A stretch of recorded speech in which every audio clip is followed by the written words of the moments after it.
안녕하세요. 반갑은 단계인데 중부권 그렇고 서울은 아주 더 심하고 이렇던데 2019년도 우리 사회 핵심적인 이슈 그러면 여러 가지 문제도 있겠지만 두말할 나위 없이 제가 보기에는 1순위가 미세먼지 아닐까 싶습니다. 실질적으로. 그러니까 뭐 미세먼지 때문에 이민 가야 되는 거 아닌가?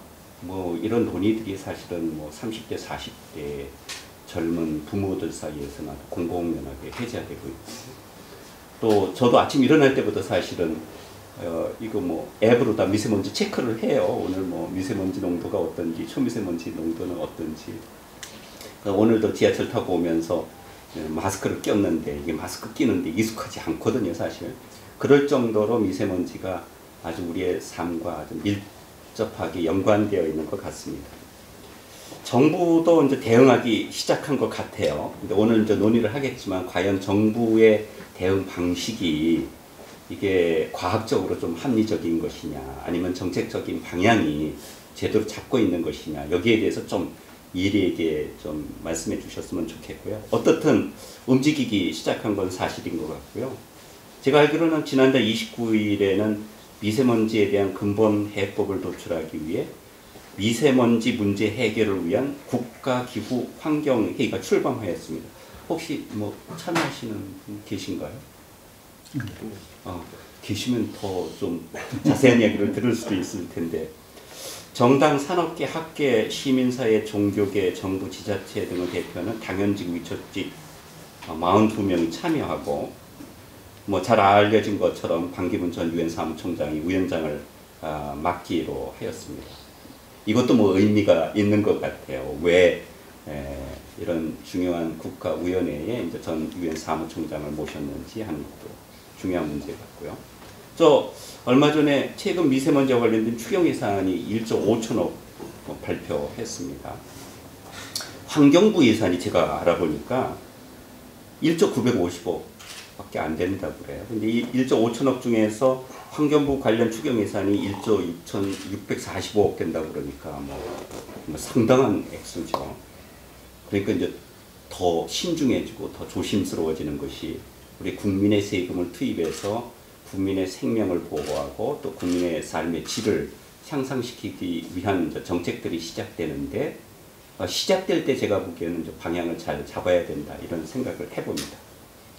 이렇게 갑자기 아주 거액의 추경 예산도 편성하고 국가기구위원회도 이렇게 조직을 하고, 그러면 미세먼지가 3년 전, 5년 전, 10년 전에는 없었던 것이 2019년도 3월 달에 갑자기 이렇게 발생한 건 아니지 않겠습니까? 그래서 왜 미세먼지가 이렇게 갑자기 문제가 된 것인지 우선 뭐 쉽게 이 문제부터 풀어가는 게 좋을 것 같습니다. 어느 분이 먼저 말씀? 선생님이 제일 네. 실제로 이제 미세먼지는 이 산업화와 밀접한 연관관계가 있기 때문에 뭐 없다가 갑자기 생긴 건 아니고요. 저희가 과학적으로 이렇게 측정한 자료 같은 걸 봐도 70년대, 80년대가 훨씬 더 미세먼지 농도가 높았습니다. 그리고 체감적으로도 그때는 저희가 이제 미세먼지라고 그 존재를 몰랐을 뿐이지, 저희가 이렇게 뭐 종로나 이런 데 시내 나갔다가 딱 들어오면 와이셔츠 끼시고 까매지고, 우리가 코를 풀면은 화장지에 뭐 까만기 묻어나고, 그렇죠. 이런 것들이 다 미세먼지거든요. 그때는 몰랐고요. 근데 이제 쭉 그 2000년대 초반부터 측정한 결과들을 보면 미세먼지가 계속 줄어들고 있는 추세거든요. 그래서 환경부 입장에서는 이제 대기오염을 갖다 계속 개선시키기 위해서 점점 줄여온 건 사실이지만, 이게 이제 갑자기 이렇게 국민적인 국가적인 이슈가 된 이후에는 몇 가지 좀 뭐랄까 이벤트들이 있었는데, 제가 알기로는 2013년 1월에 중국 베이징에서 이제 초미세먼지 농도가 1000 마이크로그램 퍼 큐빅미터 정도로 관측이 된 그런 사건이 있었거든요. 그래서 그게 이제 미국 대사관에서 측정한 값이 또 그 정도 올라갔고, 또 중국 정부에서 발표한 것도 거의 한 900 마이크로그램 정도 되고, 그래서 그게 예전에 그 런던 스모그 그럴 때 한 뭐 5000 마이크로그램 정도 뭐 기록해가지고 하루에 뭐 몇백 명이 죽고 이랬는데, 이런 이벤트에 이제 비견할 만한 그런 농도가 나타나가지고 아주 이슈가 됐죠. 그리고 2013년에 또 WHO가 대기오염이 인간의 그 되게 위협을 많이 가한다. 그 중에서도 초미세먼지가 폐암을 일으키는 1급 발암 물질이다라고 규정을 해버렸습니다. 그래서 2013년에 이제 갑자기 미세먼지가 전 세계적인 이슈로 약간 주목을 받기 시작했고요. 그것과 동시에 이제 점점 우리 언론에서도 많이 다루기 시작하고 또 환경부에서도 심각성을 좀 더 알려야 되지 않을까. 그래서 2014년부터 이제 미세먼지 예보도 하고 또 2015년에 초미세먼지 예보하고 이러면서 그 전까지 이제 국민들이 모르고 있다가 미세먼지란 게 있구나, 초미세먼지란 게 있구나, 그리고 얘를 우리 흡입하면 폐암이 걸릴 수도 있구나 라는 걸 갖다 알게 된 거죠. 그러면서 이제 훨씬 더 관심도 증가하고 거기에 따라서 뉴스 빈도들도 훨씬 많아지고 제가 이렇게 조사를 해보면 이 뉴스 빈도가 뭐 저희가 수학적 용어로 쓰면 지수함수로 엑스포넨셜하게 엄청 증가를 하거든요. 최근에는 2019년에 지금 한 5개월, 4개월 지나고 이제 5월인데 그 숫자가 뭐 날씨 예보에 관련된 그 뉴스보다 훨씬 많습니다. 그래서 이 아마 이런 일련의 어떤 히스토리컬 이벤트랑 그다음에 또 국민들의 관심이 폭발적으로 증가해가지고 좀 더 미세먼지에 대한 심각성을 우리가 좀 과하게 민감하게 반응하고 있지 않나. 농도에 비해서. 네. 예전보다는 줄었지만. 하지만 이제 박 교수님 말씀 들어보면 이제 과거 저도 이제 기억이 나는 것이 네.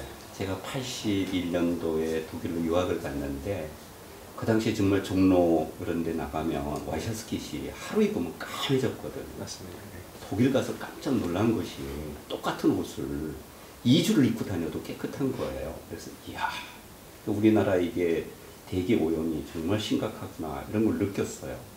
유학을 마치고 돌아왔을 때는 우리나라가 그 정도까지는 아니었더라고요. 그러니까 개선이 됐다는 소리 아니겠습니까? 그렇죠. 근데 최근에도 사실은 우리 80년대 초반만큼 대기 오염이 심하지는 않은 것 같아요. 느낌상 제가 이제 과거의 기억을 떠올리면. 그런데 대응하는 지금 감정적 반응이라든가 위험 인식은 훨씬 더 심각하잖아요. 그렇죠. 과민 반응이라는 말씀입니까? 그 과민 반응이라고 말씀드린 건 너무 좀 뭐랄까 한 면만 너무 제가 좀 부각시켜서 이야기한 것 같고요. 그러니까 상대적으로 봤을 때 예전에는 훨씬 높았는데 그만큼 국민적 관심은 없었지만 최근에는 더 줄었는데도 불구하고 더 늘은 건 국민적 관심이 더 늘은 건 그거는 뭐 이 미세먼지 농도에 비례해서 국민들이 훨씬 더 민감하게 반응하는 건 아니다. 그리고 이렇게 민감하게 반응하는 건 농도가 아니고 오히려 뭐 언론이랄지 또 이런 방송에서 좀 더 너무 많이 뭐 이런 관련된 뉴스를 갖다 만들어내고 좀 더 자극적인 기사들을 많이 만들어내서 국민들이 거기에 대해서 너무 좀 민감하게 반응하는 게 아닌가. 저는 개인적으로 그렇게 생각합니다. 이덕훈 교수님 어떻게 생각하세요? 지금 이제 뭐 그 국경일기나 뭐 세계보건기구 이야기를 하셨는데 그건 뭐 팩트니까 어쩔 수가 없죠. 근데 지금 지난 한 10여 년 이상 그 기간에 특히 2000년대 들어와서 우리나라에서 벌어진 그 상황들은 참 안타까워요. 그러니까 조금 이따 말씀드리겠지만 상황이 개선됐다는 측면도 있고 악화된 측면도 있는데 가장 두드러진 게 이게 정치화가 됐다. 그 미세먼지가 우리의 그냥 단순한 생활의 환경의 문제가 아니라 정치적인 이슈가 돼버렸다. 그래서 제일 비근하게 그 서울시장이 어느 날 갑자기 그냥 폭탄 선언을 해버렸어요. 하루에 50억씩 그냥 버스, 지하철을 마음대로 타라 그러면서 50억씩 그냥 날려버렸어요. 그걸 뭐 한 3일 만에 150억을 그냥 날려버리면서. 그 효과는 없었죠? 그게 모르겠습니다. 서울시장 자신도 아마 효과는 미세먼지의 효과가 아니라 정치적인 효과를 기대했을 거예요. 그 서울시장이 그런 일을 한두 번 한 게 아니죠. 메르스가 퍼지고 있을 적에도 그런 충격요법을 썼었죠.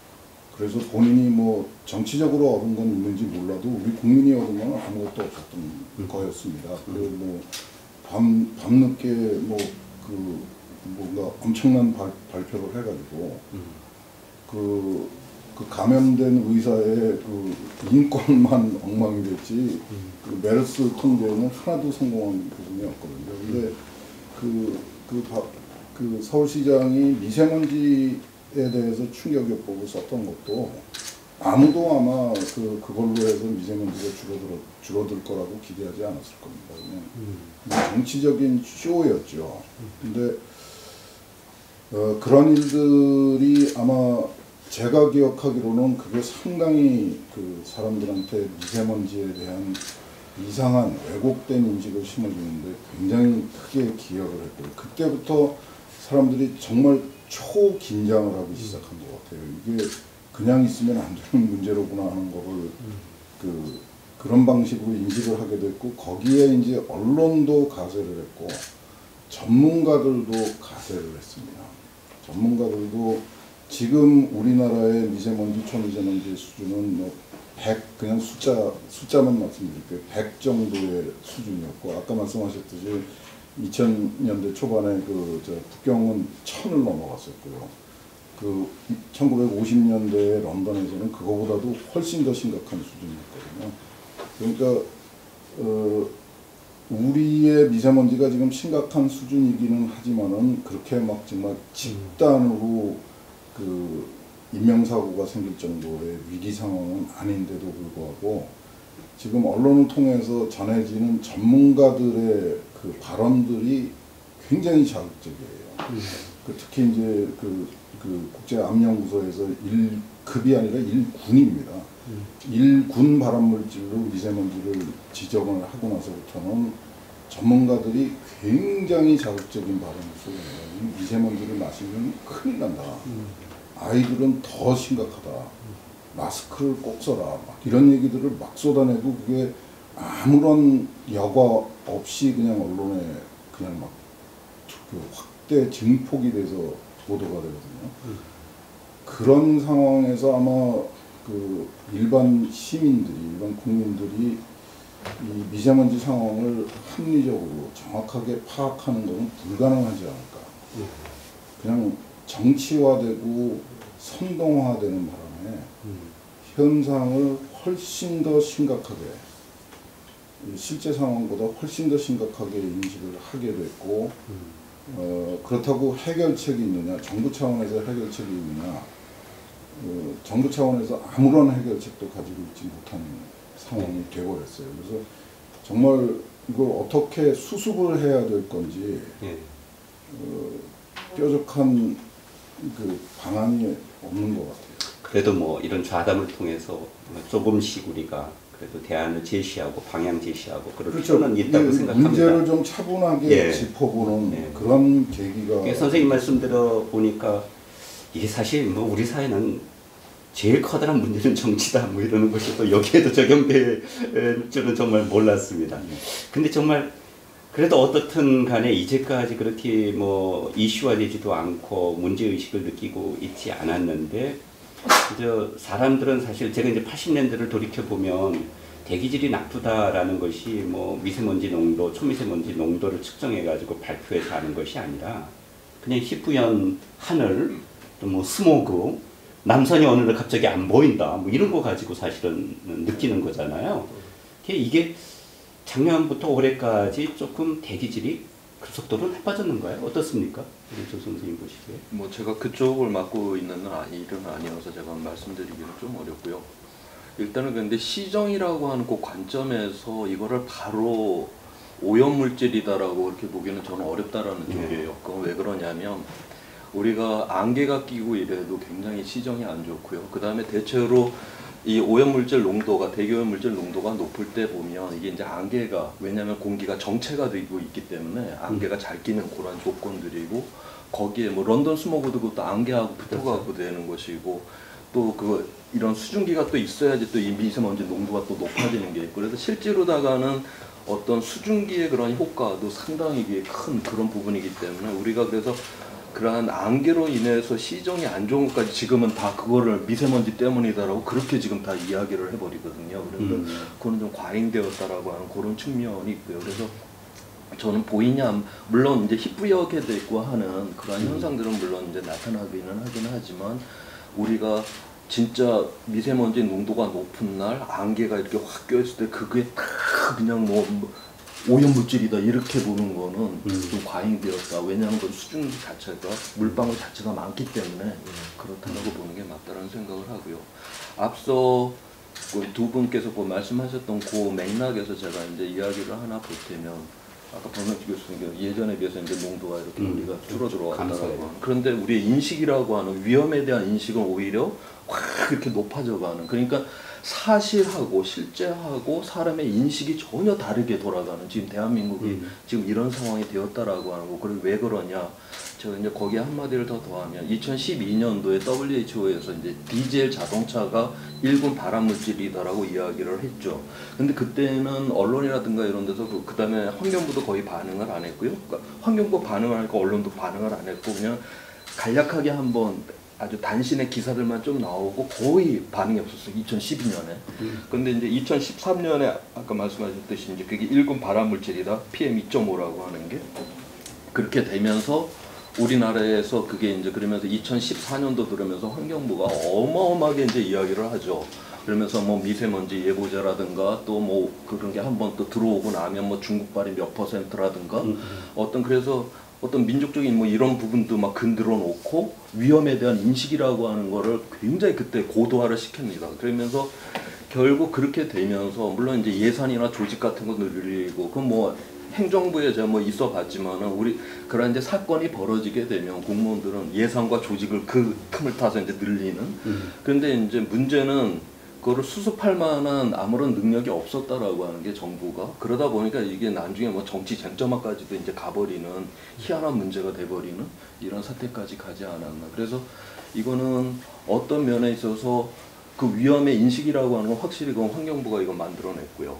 그 다음에 그 뒷수습이 되지 않는 상황에서 위험에 대한 인식은 높여놓고 그 다음에 수습이 안 되는 상황에서 결국 지금 이 상태가 되지 않았는가. 그래서 저는 그 제가 한번 그 구글 트렌드라고 하는 데다가 이제 이렇게 쳐보면 사람들이 어떤 거로 검색을 하느냐 이런 거를. 그래서 원래 예전에는 미세먼지라는 용어가 없었어요. 2014년 이때는 이거는 과학책 우리 교과서에 이렇게 나오는 PM이라고 하는 거는 그래서 그게 사이즈를 이제 구별을 하기 위해서 나오는 용어지 보통 사람들은 스모그라고 그랬죠. 그 다음에 기상용어로다가는 뿌옇게 보이는 거 연무라고 했고요. 예, 그래서 이제 영어로 연무는 헤이즈고 그 다음에 스모그는 스모그. 그래서 이제 전 세계 구글 트렌드 그거로다가 사람들이 뭘 갖고 검색을 하나. 그래서 제가 이제 뭐 particle matters, 아무튼 PM, 뭐 PM 2.5도 쳐보고 다 이렇게 쳐보고 그 다음에 헤이즈, 연무, 그 다음에 스모그 이렇게 쳐보면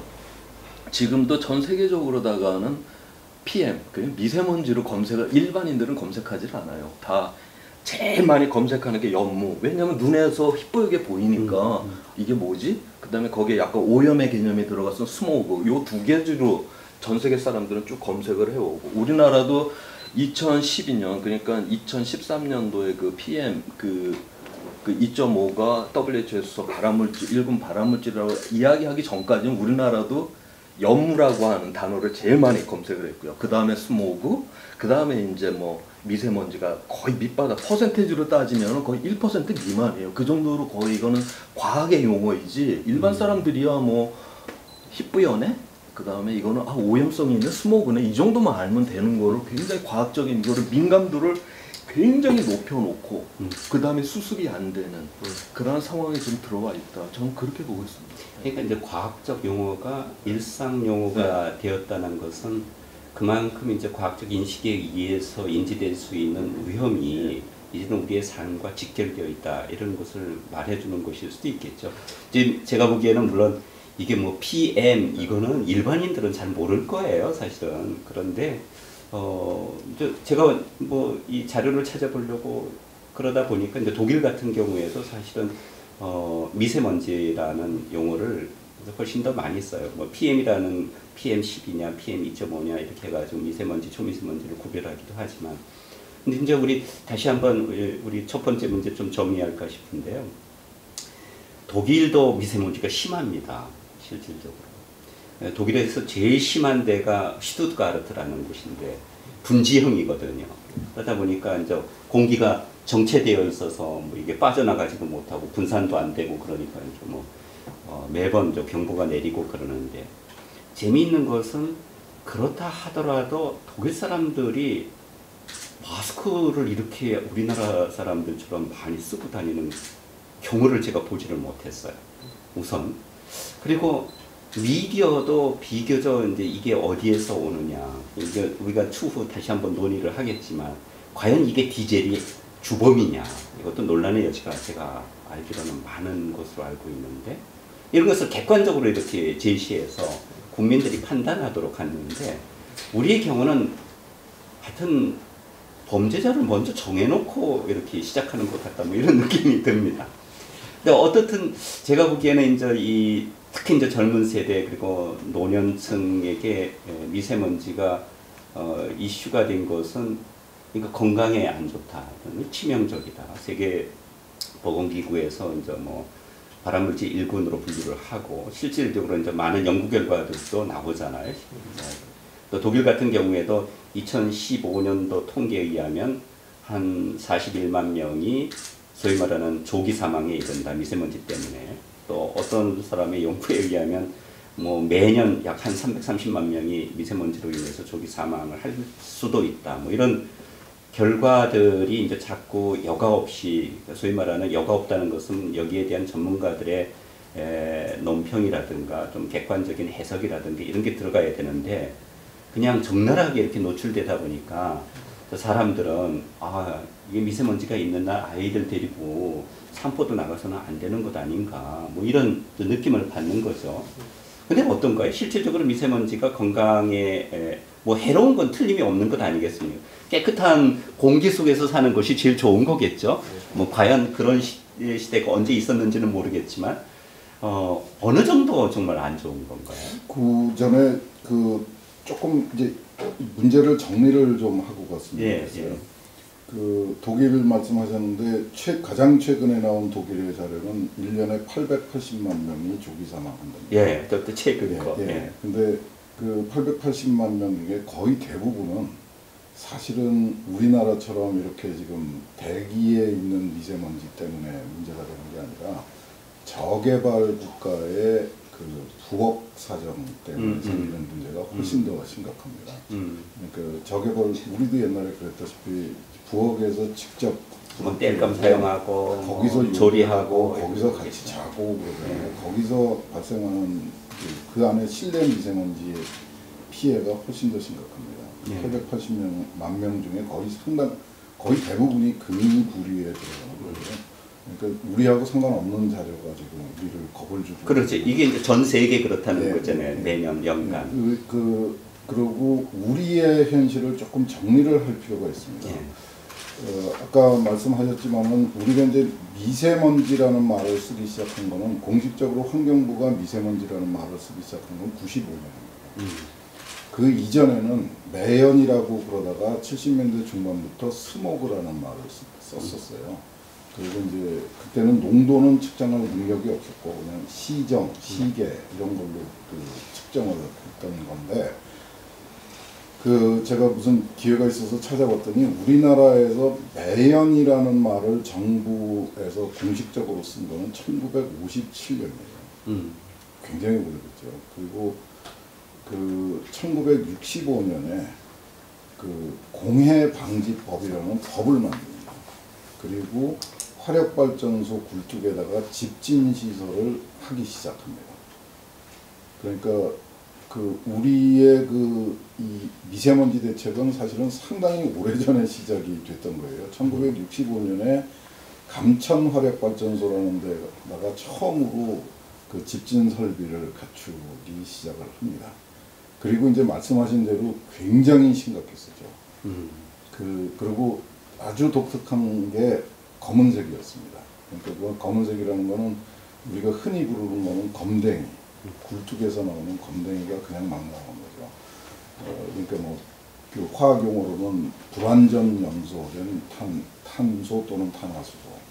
이게 이제 과거에 매연하고 우리가 스모그라고 부르던 스모그의 그 공식적인 의미는 조금 다르지만 하여튼 우리가 일반적으로 매연 스모그라고 부르는 것의 실체였습니다. 거기에도 미세먼지도 있었고 초미세먼지도 있었는데 우리는 그런 개념은 그 당시에는 쓰지를 않았고요. 그 상황은 아까 그 말씀하신 것처럼 우리가 하루만 밖에 나갔다 오면 얼굴이 까매지고 뭐 와이셔츠가 시커매지고 뭐 이런 상태가 90년대 후반까지 갑니다. 그리고 우리가 분명히 기억을 해야 될 게 저는 그걸 검은 먼지라고 그래서 부르기 시작했는데 그 검은 먼지는 서울만의 독특한 특징이었습니다. 그러니까 60년대부터 90년대 말까지 먼지를 걱정하던 매연이나 스모그를 걱정하던 지역은 서울뿐이었습니다. 아까 이 선생님이 그 독일의 스투트가르트가 그렇다고 말씀하셨잖아요. 그런 상황이었습니다. 이거를 저희가 분명하게 기억을 할 필요가 있습니다. 이게 서울의 어떤 의미에서는 스테이터스 심볼이었어요. 서울 사람들은 그 검은 먼지에 대해서 별로 거부감을 안 가지고 그냥 좀 불쾌하지만 그냥 살았습니다. 근데 그 지방에서 올라오는 사람들은 예외 없이 도대체 이런 시커먼 소굴에서 어떻게 사느냐고 불평을 했어요. 그 90년대 말에도 경부고속도로를 운전을 하고 오면요, 달래내 고개라는 데를 지나옵니다. 그러면 공기가 하늘이 파랗던 하늘이 달래내 고개가 이렇게 언덕이거든요. 그리고 산을 깎아서 경부고속도로를 내는 겁니다. 그래서 양쪽에 옛날에 있던 산의 흔적이 그냥 남아 있어요.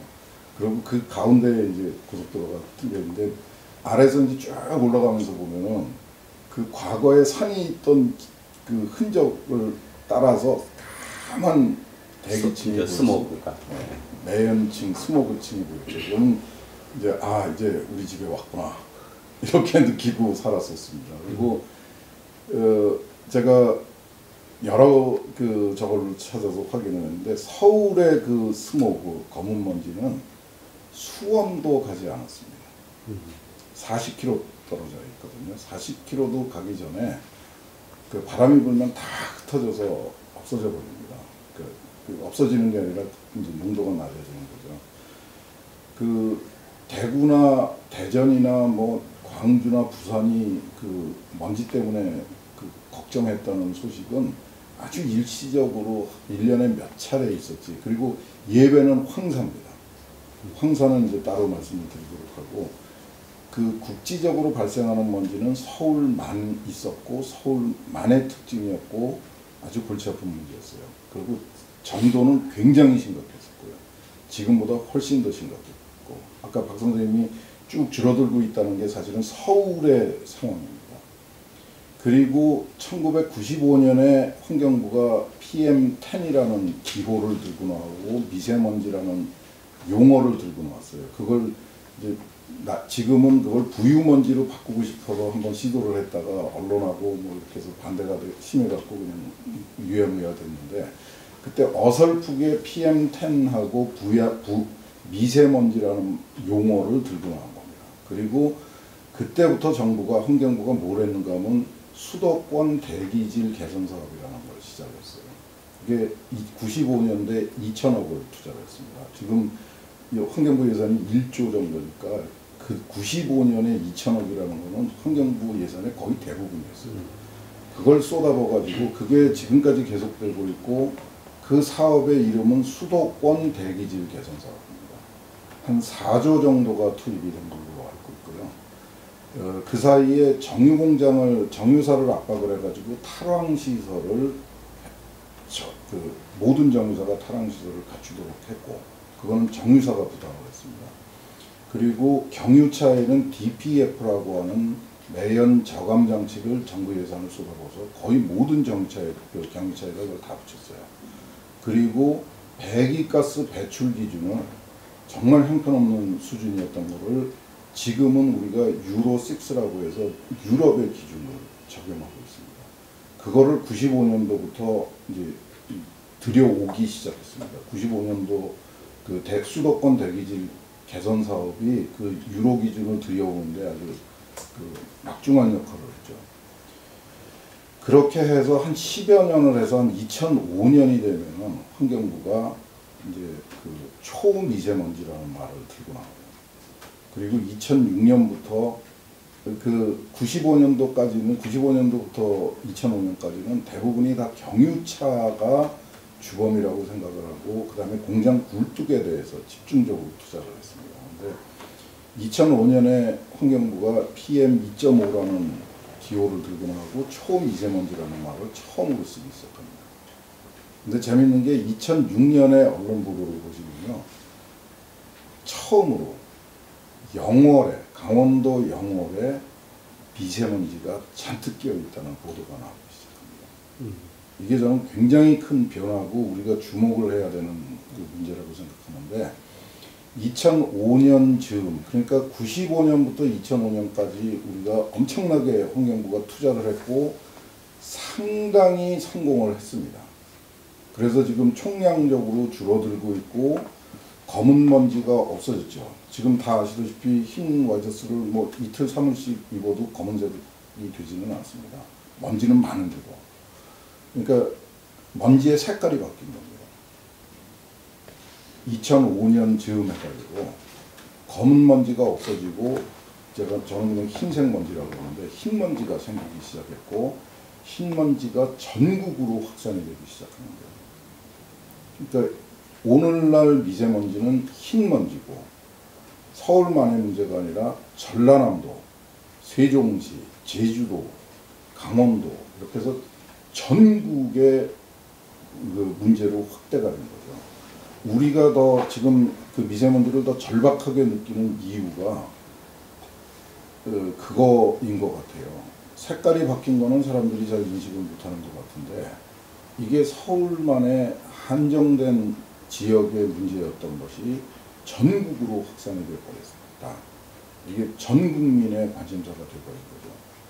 그런데 그 예전에는 이제 서울의 국지적인 문제였던 것이 오늘날은 이제 국내 전체의 문제가 됐다고 그런다면 그럼 그 그래서 제가 요 마무리를 할게요. 그래서 지금 우리가 이 미세먼지를 보는 시각을 좀 바꿔야 된다. 그러니까 우리가 옛날부터 미세먼지에 대해서 시달려 왔는데 두 가지가 바뀌는 거죠. 지역이 넓어졌고 색깔이 바뀌었다. 무슨 뜻인가 하면 배출원이 달라졌다는 얘기죠. 그 미세먼지가 나오는 그 미세먼지의 기원이 달라졌는데 우리는 아직도 80년대, 90년대의 인식을 가지고 있는 거예요. 미세먼지는 굴뚝에서 나오고 자동차 배기구에서 나온다, 석탄화력에서 온다, 중국에서 온다. 이렇게 그 과거에 이 용어가 적당한지는 모르겠는데 패러다임에 묶여 있는 거죠. 현실은 바뀌었는데. 그래서 이 부분을 좀 그러니까 미세먼지가 정량적으로 보면은 줄어든 것 같은데 그거는 서울의 입장이고요. 강원도 영월의 입장은 엄청나게 늘어납니다.